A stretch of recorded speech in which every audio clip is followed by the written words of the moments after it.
Alright, so now that we've seen a little bit about working with these layer styles and accessing them through the little effects icon right here in your layers window, I want you to now open up your styles window. Now if you don't see your styles window here, or if you don't recognize the icon for the styles window, you can always go to the window menu. Remember, whenever you're missing any windows, you can always go to the window menu up at the top and access styles just by clicking on it right here.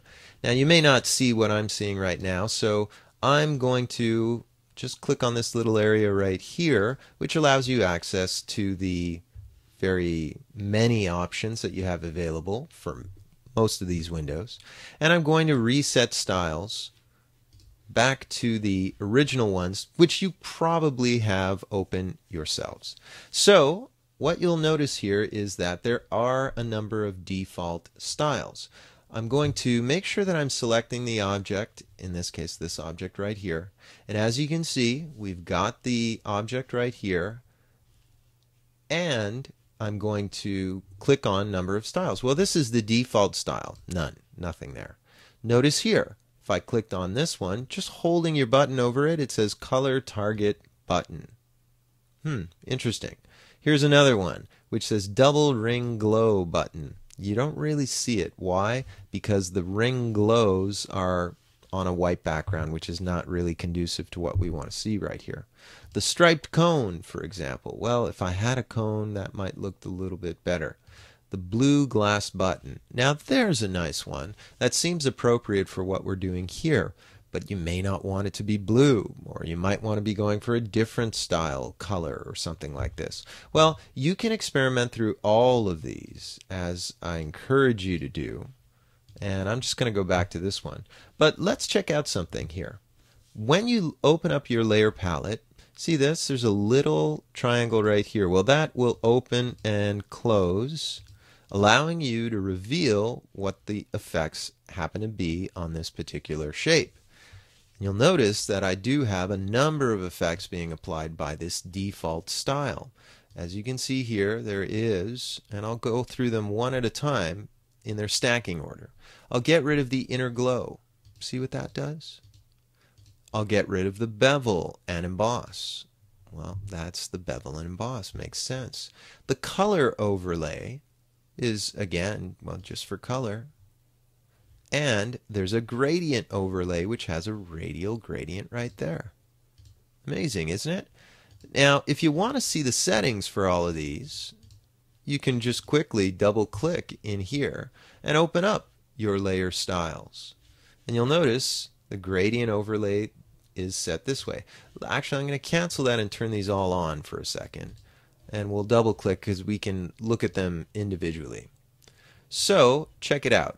With that inner glow, it's creating a gradient that's going from a dark to a very light color. And you'll notice there's the dark and there's your light. When it's set to multiply like this, it's really only showing the darkness and the white is sort of disappearing. And if you wanted to, you could play with that by dealing with the opacity. See that? And that creates a really nice shadowy gradient in there. So that's why they're using inner glow in this fashion. Very nice, isn't it? The bevel and emboss, for example. Well, bevel and emboss is showing you all of these things, but look at the depth, right? Normally we're used to seeing things with not as much depth, and certainly the size of this is, as we've seen before, all the way on the edge this way. But look what happens when we increase that size. Like I mentioned, right? You can create some really interesting effects playing with these different sliders and not being afraid of, experimenting with it and trying to see what you can do with your elements. Notice I could have even put in another drop shadow on top of that, right? Or actually, more appropriately, underneath that.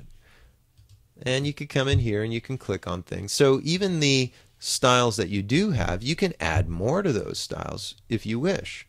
So just by going in here, you really can learn a lot about what you're going to be doing, how you're going to be doing it, and how to create these great styles. So for example, I've added a drop shadow here and I've got this, little augment that I've done to it. And notice if I wanted to save that, I could say, well, I've got a selected item with a number of effects. Let's create a new style. So I'll say my blue, include the layer effects, include layer blending options, but we have none. So we'll click OK and check it out. When I roll over this, it says my blue. So we can see the differences. For example, I'm just going to press Alt or Option, and I'll say, well, let's apply the original here, and this is mine. Well, here, I'll put the original on top. That would make more sense. So here's the original, here's mine.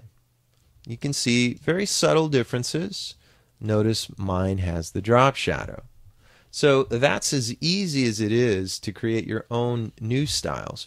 But let's come back. I'm going to delete these. And when we do come back, I'll show you some other new styles that you can apply and where to access some of those styles.